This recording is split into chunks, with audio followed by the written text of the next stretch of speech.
Welcome back to the channel. My name is Ujaha, and over the last couple of years, one thing that you guys who have been watching the videos regularly will know is that I am a big fan of yield farming. I love farming, I love earning passive income, and one of the ways that I do this is via stablecoins.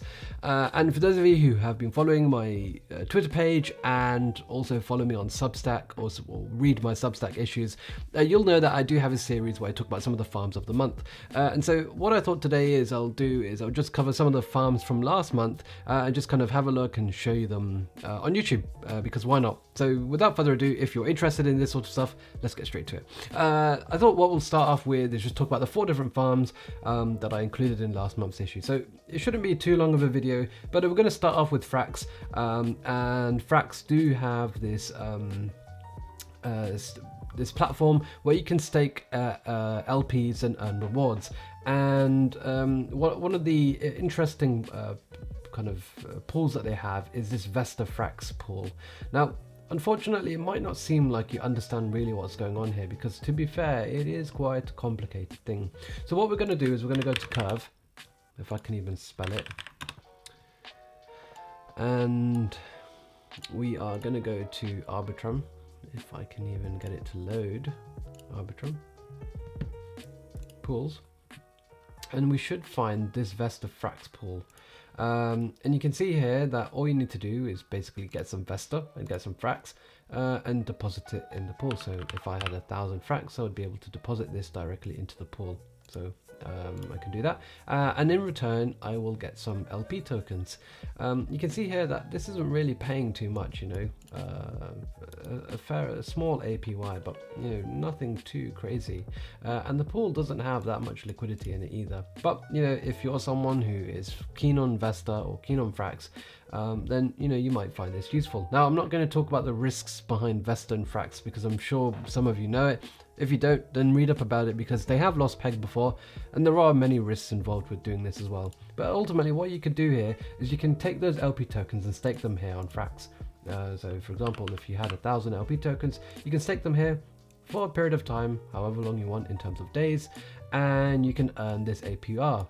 And how is this paid? Well, it is paid in FXS, the Frax Share Governance token. For those of you who might be aware, that is a token that I am pretty bullish on, especially if you've been watching my 0 to 6 figure series.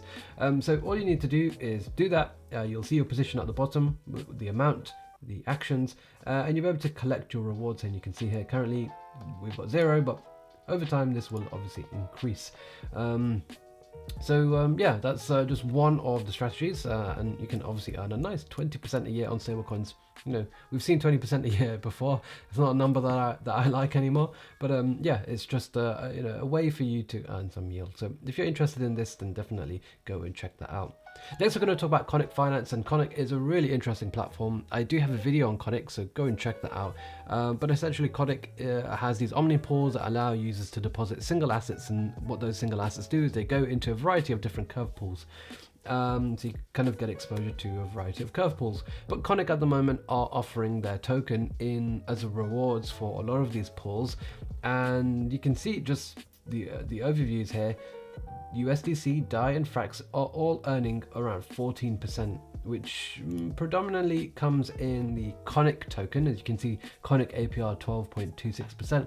But again, Conic is an interesting governance token, and you know, you might feel like you want to accumulate that. If you don't, of course, you can just sell it every single day or every week or whenever you harvest your rewards. But yeah, this is another place where you can earn some interesting yield on single asset stablecoin exposure. So you know, if you just got some USDC or DAI or Frax, deposit it here. You can relax and earn some nice passive income there. Of course, again, please be at risk of smart contract risk and some of the various risks that come with farming. Next one, we'll talk about Velodrome, and Velodrome have a variety of stablecoin pools here. Again, offering around that 20 to 12% mark. So you'll find lots of different ones depending on your risk appetite. Some of the more stable kind of assets like DAI, USDC, USDT, LUSD are ones you might be interested in. At times, some of these rewards do go quite high. So for a period of time, I was farming Magic Internet Money in USDC, which was over 20%. So yeah, just keep an eye on Velodrome, and of course you can earn some nice rewards here. Velodrome is probably somewhat undervalued in my opinion. I think they have grown quite significantly and have a very good platform. So just one to be aware of. The great thing about Velodrome is on Optimism, so you're not paying those high Ethereum gas fees. So if you want to just be in it for maybe a day, or if you don't have that much liquidity, Velodrome is a fantastic opportunity, and it's something that I've also been using as well.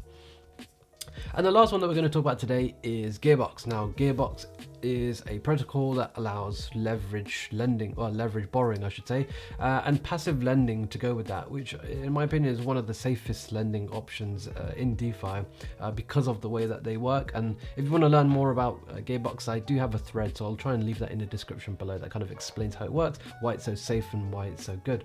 Well, again, they have some nice yields for supplying single assets, again, single asset lending. Some safe yields here around 5% with Dine USDC, but with Frax, around 8% there.